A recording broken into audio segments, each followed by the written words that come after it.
Boa tarde a todos. Mais uma vez reunidos em nome de Deus, em nome de Jesus. Agradecidos pela vida, pelo amor de Jesus a nosso favor. E se tivermos algo a pedir a Deus, que sejam bênçãos para seguirmos confiantes o nosso programa reencarnatório, com amor, sabedoria, equilíbrio, disciplina. Pai nosso, que estais nos céus, santificado seja o vosso nome. Venha a nós o vosso reino. Seja feita a vossa vontade, assim na terra como nos céus. O pão nosso de cada dia nos dai hoje. Perdoai nossas dívidas, assim como perdoamos nossos devedores. Não nos deixeis cair em tentações, e livrai-nos, Senhor, de todo o mal, que assim seja. Do Evangelho segundo o Espiritismo, por Allan Kardec, capítulo 9, Bem-aventurados os mansos e pacíficos. Instruções dos Espíritos, obediência e resignação. Lázaro, Paris, 1863. A doutrina de Jesus ensina sempre a obediência e a resignação, duas virtudes companheiras da doçura, muito ativas, embora os homens as confundam erroneamente com a negação do sentimento e da vontade. A obediência é o consentimento da razão, a resignação é o consentimento do coração. Ambas são forças ativas porque levam o fardo das provas que a revolta insensata deixa cair. O poltrão não pode ser resignado, assim como o orgulhoso e o egoísta não podem ser obedientes. Jesus foi a encarnação dessas virtudes desprezadas pela antiguidade materialista. Chegou no momento em que a sociedade romana perecia nas fraquezas da corrupção e veio fazer brilhar no seio da humanidade abatida os triunfos do sacrifício e da renúncia à sensualidade. Cada época é assim marcada pelo cunho da virtude ou do vício que a devem salvar ou perder. A virtude da vossa geração é a atividade intelectual. Seu vício é a indiferença moral.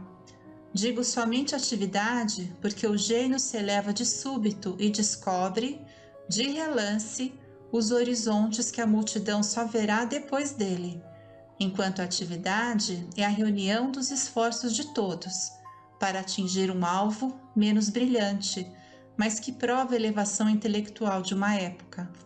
Submetei-vos ao impulso que vimos dar aos vossos espíritos. Obedeceis à grande lei do progresso, que é a palavra da vossa geração. Infeliz do espírito preguiçoso, daquele que fecha o seu entendimento.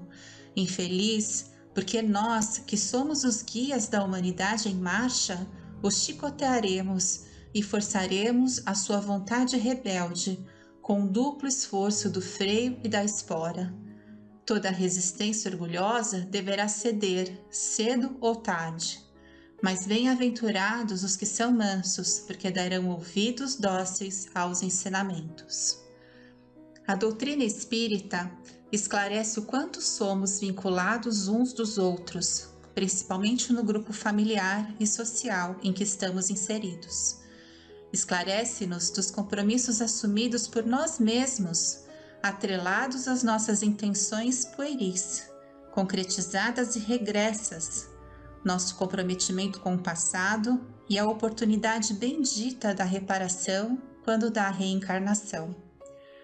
Diante disso, entendemos Lázaro quando nos diz: a obediência é o consentimento da razão, a resignação é o consentimento do coração.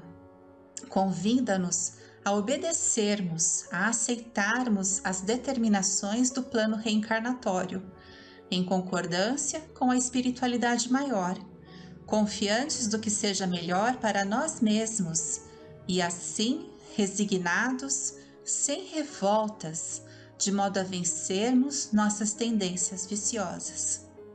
Essa resignação não deve ser confundida com subserviência, e sim a serviço do Espírito. A doutrina espírita esclarece-nos a fé raciocinada, ajuda-nos o despertar da consciência, a seriedade dos nossos compromissos assumidos para evoluirmos. Jesus concede-nos a oportunidade de fazermos diferente hoje do que fizemos ontem, e isso muitas vezes traz-nos conflitos, porque convida-nos a fazer por onde vencermos a nós mesmos. Sejamos sempre agradecidos pelos desafios que nos ajudam a sermos melhores. A doutrina de Jesus ensina sempre a obediência e a resignação, duas virtudes muito ativas, porque oportuniza-nos a mudança íntima. No nosso último encontro, Telésforo advertiu-nos a responsabilidade do serviço às criaturas através da mediunidade e doutrinação, desde as primeiras tarefas do Espiritismo. Disse que o Espiritismo é revelação divina para a renovação fundamental dos homens. E ninguém espere subir espiritualmente sem esforço, sem suor e sem lágrimas. Terminamos o capítulo com a solicitação de Dona Isaura em favor de seu filho Otávio. No capítulo de hoje, o desejo de alcançar novos valores educativos sobre a tarefa mediúnica levou André Luiz a se apresentar e a conhecer Otávio. André explicou a Otávio que era principiante em nosso lar e falou sobre sua condição de médico falido nos deveres que o Senhor lhe confiou. Otávio sorriu e respondeu que André tem a seu favor o fato de haver ignorado as leis eternas do mundo e que o mesmo não ocorria com ele. Otávio conhecia o roteiro certo que o pai lhe designava para as lutas na terra. Dispunha de considerável cultura evangélica, teve amigos generosos do plano superior que se faziam visíveis aos olhos dele. Recebia mensagens repletas de amor e sabedoria, e, no entanto, caiu mesmo assim, obedecendo à imprevidência e à vaidade. Os aprendizes ou beneficiários nos tempos da nova revelação podem referir-se a determinados impedimentos, mas o médium caminha com um patrimônio de certezas tais que coisa alguma exonera das culpas adquiridas. Impressionado com as declarações de Otávio, André Luiz pergunta a ele o que teria motivado seu martírio moral, visto notá-lo tão consciente de si mesmo e tão informado sobre as leis da vida. E Otávio relata sua queda. Preparei-me durante 30 anos consecutivos para voltar à Terra em tarefa mediúnica, desejoso de saldar minhas contas e elevar-me a alguma coisa. O Ministério da Comunicação favoreceu-me com todas as facilidades e, sobretudo, 6 entidades amigas movimentaram os recursos em benefício do meu êxito. Seria-me entregue um corpo físico rigorosamente sadio e seria-me concedido certo trabalho de relevo nas esferas de consolação às criaturas. Permaneceria junto das falanges de colaboradores encarregados do Brasil, animando-lhes os esforços e atendendo a irmãos outros, ignorantes, perturbados ou infelizes. O matrimônio não deveria entrar na linha de minhas cogitações, não que o casamento possa colidir com o exercício da mediunidade, mas porque no meu caso particular assim o exigia. Solteiro, deveria receber aos 20 anos os 6 amigos que muito trabalharam por mim em nosso lar, os quais chegariam ao meu círculo como órfãos. Meu delito para com essas entidades tornou-se muito grave e a providência não só constituiria agradável resgate para mim, como também garantia de triunfo pelo serviço de assistência a elas, o que me preservaria o coração de leviandades e vacilações, porquanto o ganha-pão laborioso me compeliria a não aceder às sugestões inferiores nos domínios do sexo e das ambições incontidas. Ficou também assentado que minhas atividades novas começariam com muito sacrifício. Mais tarde, com o correr dos anos de edificação, me enviariam de nosso lar socorros materiais, à medida que fosse testemunhado renúncia de mim mesmo, de maneira a intensificar a semeadura do amor confiada às minhas mãos. Tudo combinado, voltei. Mas ai de mim, que olvidei todos os compromissos. Aos 13, fiquei órfão de mãe, e aos 15, começaram os primeiros chamados da esfera superior. Por essa ocasião, meu pai contraiu segundas núpcias, e apesar da bondade e cooperação que a madrasta me oferecia, eu me colocava num plano de falsa superioridade a respeito dela. Em vão, minha genitora endereçou, do invisível, apelos generosos ao meu coração. Vivia revoltado entre queixas e lamentações descabidas. Meus parentes conduziram-me a um grupo espiritista de excelente orientação evangélica, onde minhas faculdades mediúnicas poderiam ser postas a serviços dos necessitados e sofredores. Entretanto, faltavam-me qualidades de trabalhador e companheiro fiel.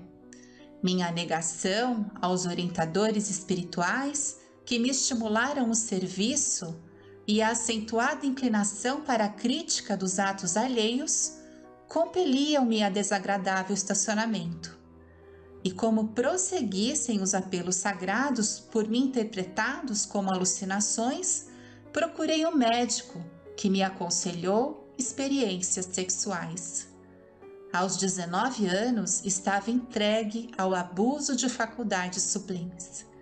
Desejava conciliar à força o prazer delituoso e o dever espiritual, alheando-me cada vez mais dos ensinos evangélicos que os amigos da esfera superior nos ministravam. Com pouco mais de 20 anos, meu pai foi arrebatado pela morte e minha madrasta, em vão, pediu-me auxílio em favor dos 6 órfãos que o meu pai deixara. Nunca me dignei a aceitar os encargos redentores que me estavam destinados. Após 2 anos de segunda viuvez, minha madrasta fora recolhida a um leprosário e eu abandonei definitivamente os pequenos órfãos, tomado de horror, sem refletir que lançara meus credores generosos de nosso lar a destino incerto. Em seguida, dando largas à ociosidade, cometi uma ação menos digna e fui obrigado a casar-me pela violência. Mesmo assim, persistiram os chamados do invisível, revelando-me a inesgotável misericórdia do Altíssimo. Contudo, à medida que olvidava meus deveres, toda a tentativa de realização espiritual figurava-se mais difícil. E, contudo, a tragédia que inventei para o meu próprio tormento. A esposa que me ligara, tão somente por apetites inconfessáveis, era criatura muito inferior à minha condição espiritual e atraiu uma entidade monstruosa em ligação com ela para tomar o papel de meu filho. Releguei à rua 6 carinhosas crianças, cuja convivência concorreria decisivamente para minha segurança moral. Mas a companheira e o filho, ao que me pareceu, incumbiram-se da vingança. Atormentaram-me ambos até o fim da existência, quando para aqui regressei mal tendo completado 40 anos, roído pela sífilis, pelo álcool e pelos desgostos. Sem nada haver feito para o meu futuro eterno, sem construir coisa alguma no terreno do bem. Como vê, realizei todos os meus condenáveis desejos, menos os desejos de Deus. Foi por isso que fali, agravando antigos débitos. André Luiz abraçou-o com simpatia fraternal, ansioso por proporcionar estímulo ao coração. A mãe de Otávio aproximou-se dele, acariciando-o a fronte, dizendo: Não chores, filho. Jesus não nos falta com a bênção do tempo. Tem calma e coragem. André Luiz, identificando o carinho, meditou na bondade divina que faz ecoar o cântico sublime do amor de mãe, mesmo nas regiões de além-túmulo. Cabe aqui as lições do Evangelho, do tema de hoje, obediência e resignação, porque levam o fardo das provas que a revolta insensata deixa cair. Temos o tema do Evangelho exemplificado na queda de Otávio, que relutou com todas as forças sua trajetória evolutiva.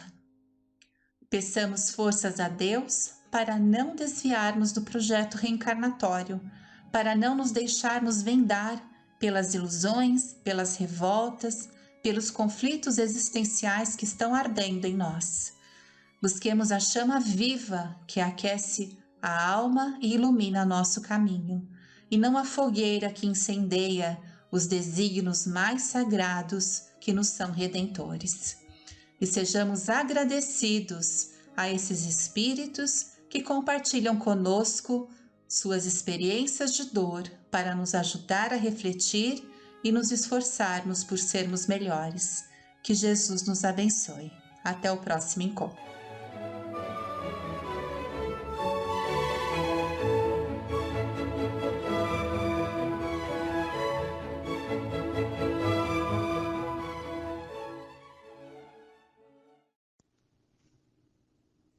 Boa tarde a todos.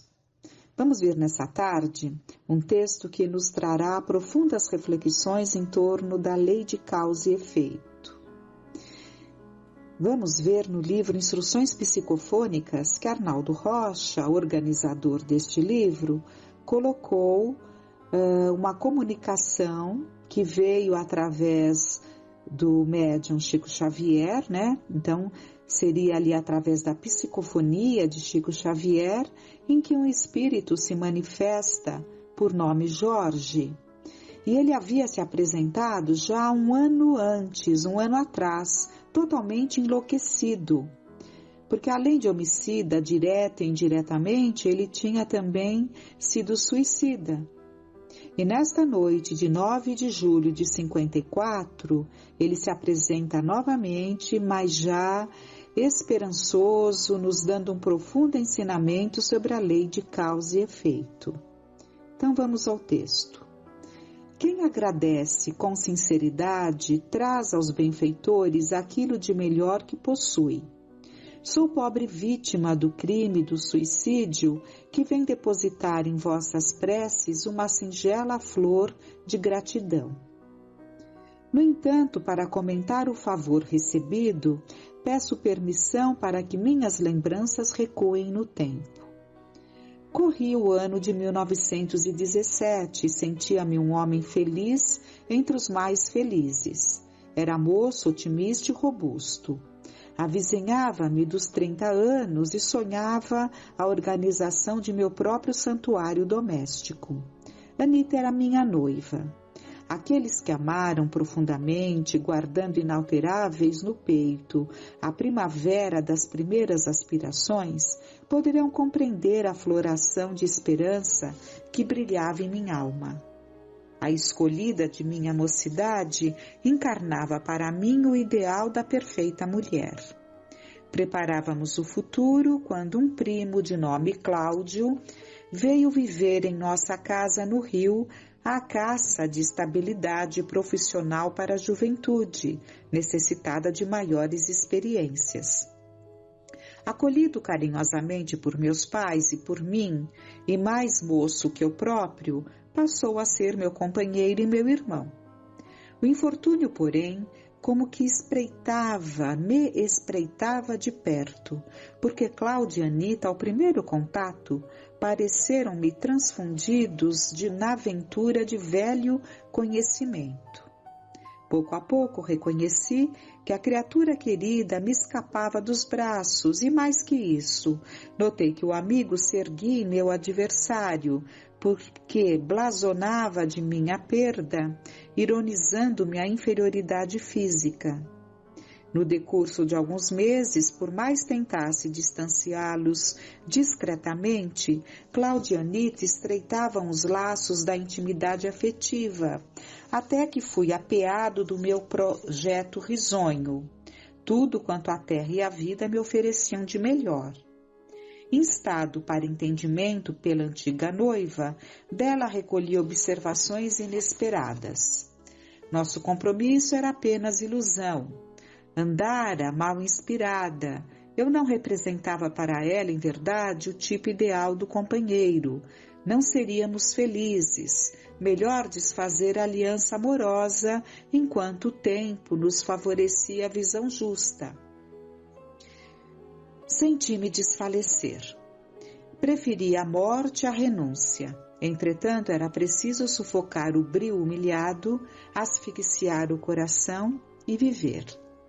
Para vós outros, semelhantes confidências podem constituir uma confissão demasiado infantil. Todavia, dela necessito para salientar o benefício recolhido em nossas preces. Recalquei o sofrimento moral, escoaram-se os dias. Cláudia era filho adotivo de nossa casa, comensal de nossa mesa. Sentindo-se meu irmão, não suspeitava que um ódio terrível se me desenvolvia no coração invigilante. Meses transcorreram e a gripe espanhola, a gripe em 1918, castigava a cidade.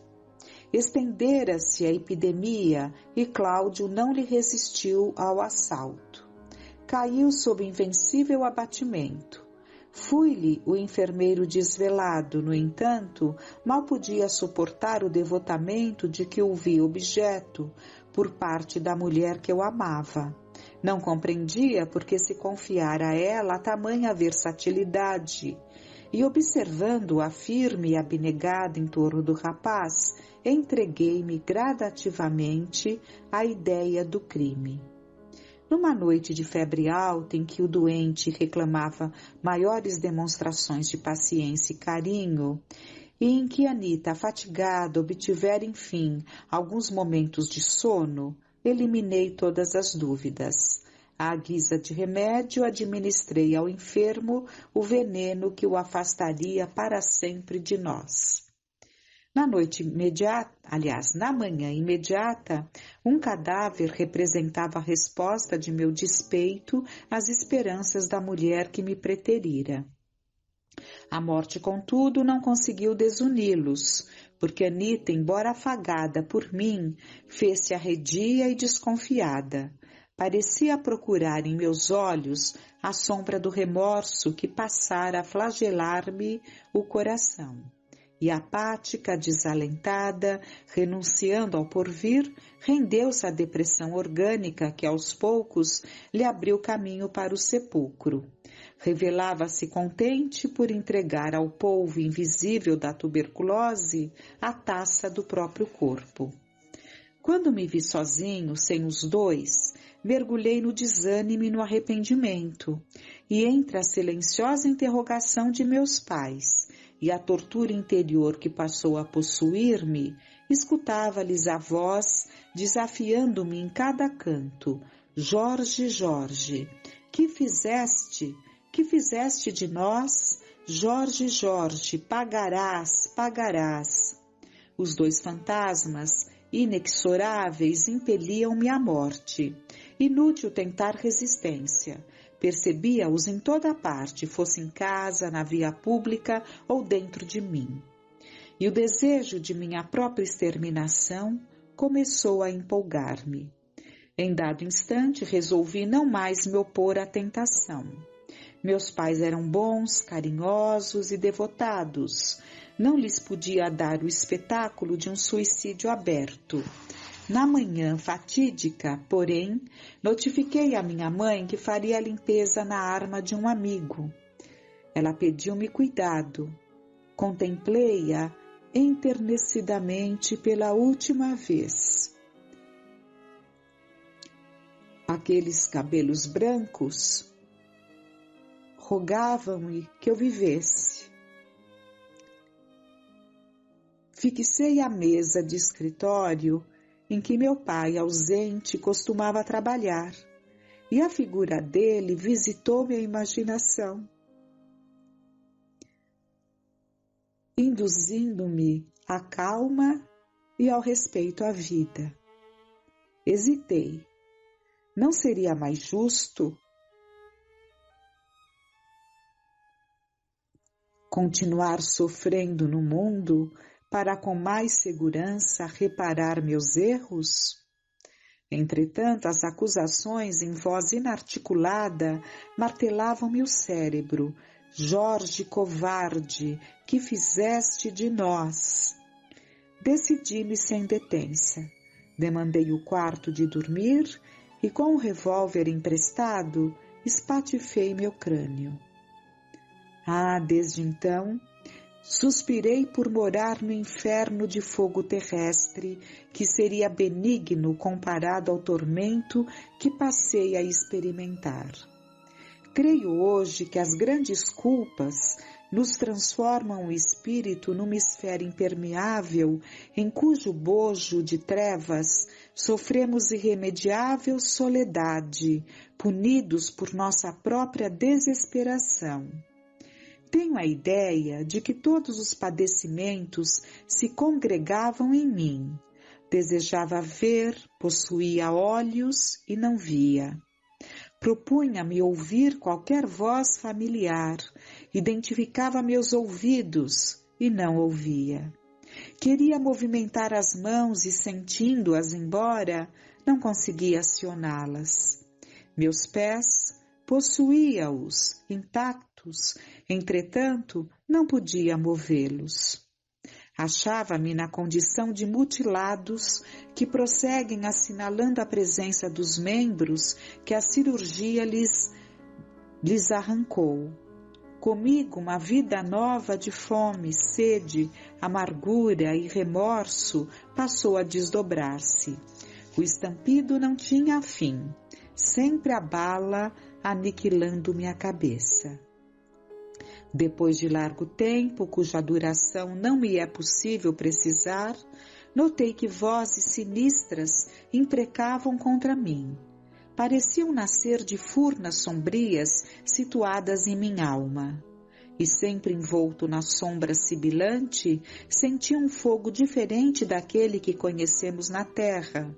Uma espécie de lava comburente e incessante, vertendo chamas vivas, assim tornarem de minha cabeça sobre o corpo.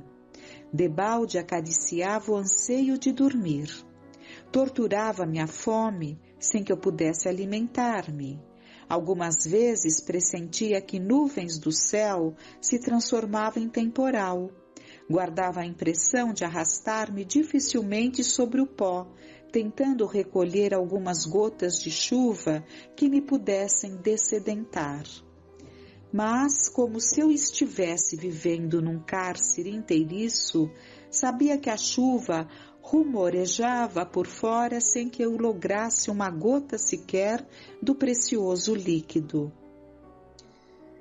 E em meio aos tormentos inomináveis, sofria mordidelas e alfinetadas, quais se vermes devoradores me atingissem o crânio, carcomendo-me todo o corpo, a partir das plantas dos pés.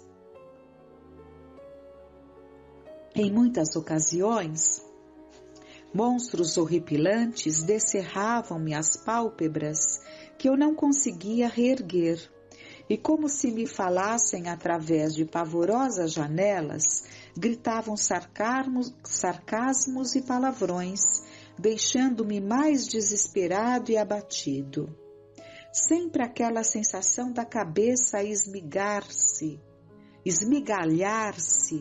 dos ossos a se desconjuntarem e da mente a obstruir-se sob o império de forças tremendas que que nem de leve até hoje minha inteligência poderia definir ou compreender.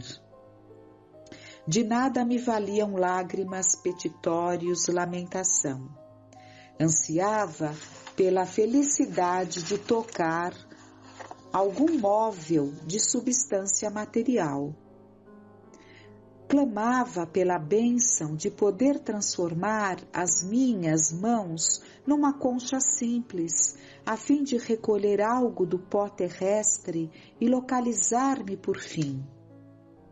Assim vivi, na condição de um peregrino enovelado nas trevas, até que alguém me trouxe ao vosso templo de orações. Agora que recuperei a noção do tempo, digo-vos que isso aconteceu precisamente há 1 ano. Pude conversar convosco, ouvir-vos a vós. O médium que me acolheu, à maneira de mãe asilando um filho, era um ímã refrigerante. Aqui ele se refere ao Chico Xavier. Transfundir-me nas sensações de um corpo físico que me utilizava transitoriamente embora, deu-me a ideia de que eu era uma lâmpada apagada, buscando reanimar-me na chama viva da existência que me fora habitual e cujo calor buscava reaver desesperadamente. Depois de semelhante transfusão de forças, observei que energias novas fixavam-se-me no espírito, refazendo-me os sentidos normais, e então pude gemer. Tive a felicidade de gemer como antigamente, de chorar como se chora no mundo. Conduzido a um hospital, recebi tratamento. Decorridos 2 meses, passei a frequentar-vos o ambiente.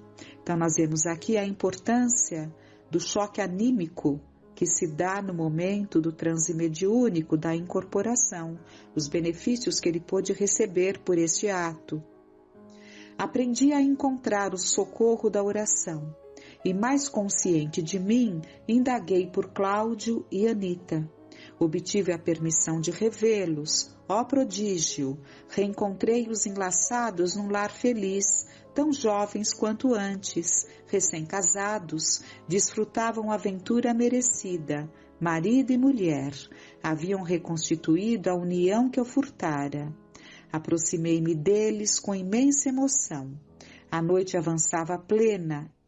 Estático, rememorando o pretérito, reconheci que os 2 haviam entrado nas vibrações radiosas da prece, passando logo depois ao sono doce e tranquilo. Minha surpresa fez-se mais bela. Afastando-se suavemente do corpo físico, ambos estenderam-me os braços em sinal de perdão e de amor. Enquanto me entregava ao pranto de gratidão, alguém que está convosco, e é para todos nós uma irmã devotada e infatigável, a que ele se refere a Meimei, anunciou-me aos ouvidos: Jorge, o novo dia espera por você. Cláudia e Anita, hoje reencarnados, oferecem-lhe ao coração a bênção de novo abrigo. Em verdade, você receberá um corpo castigado, um instrumento experimental em que se lançará a recuperação da harmonia. A fim de restaurar-se, sofrerá você como é justo, mas todos nós, na ascensão para Deus, não prescindiremos do concurso da dor, a divina instrutora das almas. Regozije-se ainda assim, porque nesse santuário de esperança e ternura, será você amanhã o filho abençoado e querido. Despedi-me radiante e agora tomado de fé viva, trago-vos a mensagem de meu reconhecimento. Oxalá possa eu merecer a graça de um corpo torturado e doente, em que padecendo me refaça, em que chorando me reconforte. Sei que para as minhas vítimas do passado e benfeitores do presente, serei ainda um fardo de incerteza e lágrimas. Contudo, pelo trabalho e pela oração, encontraremos, enfim, o manancial do amor puro que nos guardará em sublime comunhão para sempre. Amigos, recebei minha aventura. Para exprimir-vos gratidão nada tenho, mas um dia estaremos todos juntos na vida eterna, e com o amparo divino repetirei convosco a inesquecível invocação desta hora. Que Deus nos abençoe. Jorge. Os códigos divinos estabelecem que somente através do amor se pode aurir paz, colimar metas felizes. Na imensa multidão dos que sofrem a loucura conforme os cânones das classificações psiquiátricas, transita um sem número de obsidiados que expungem faltas e crimes cometidos antes e não alcançados pela justiça humana na oportunidade. Ao Espiritismo compete gigantesca missão: restaurar o Evangelho de Jesus para as criaturas, clarificar o pensamento filosófico da humanidade, ajudar a ciência, concitando ao estudo das causas nos recursos do espírito antes que nos seus efeitos. E assim vamos elevar a nossa prece confiantes, agradecidos, rogando ao Pai que luz se faça ao nosso entendimento, clareando o nosso caminho, para que sempre tenhamos dentro de nós a convicção de que não há causa que não traga, que não gere um efeito salutar ou doloroso. Permita, meu Pai, que tenhamos a força, a coragem de nos envolvermos amorosamente nesses bons propósitos, de fazermos o melhor que pudermos, com muita confiança, com muita gratidão a Deus e a Jesus. Fiquemos em paz.